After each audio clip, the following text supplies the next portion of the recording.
Hello everyone, কেমন আছো তোমরা? আশা করি খুব ভালো আছো। আমিও অনেক ভালো আছি।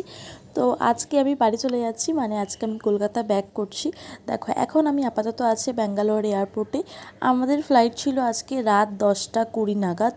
আমরা এয়ারপোর্টে চলে এসেছিলাম 6:30 থেকে 6:45-র মধ্যে। আর এখানে না একদম লেট করে সন্ধ্যা হয়, তার জন্য এখানে মনে হচ্ছে অনেক রোদ রোদ, সত্যি রোদই ছিল। তারপরে আমরা সব প্রসিডিওর কমপ্লিট করে ভেতরে ঢুকে গেলাম। আর ভেতরে ঢুকে না আমাদের অনেকক্ষণ ওয়েট করতে হতো, তার জন্য আমরা খেয়ে নিয়েছিলাম এখানে চিকেন হটডগ, যেটা এক একটা প্রাইস ছিল 499 করে। খেতে বেশ ভালোই ছিল।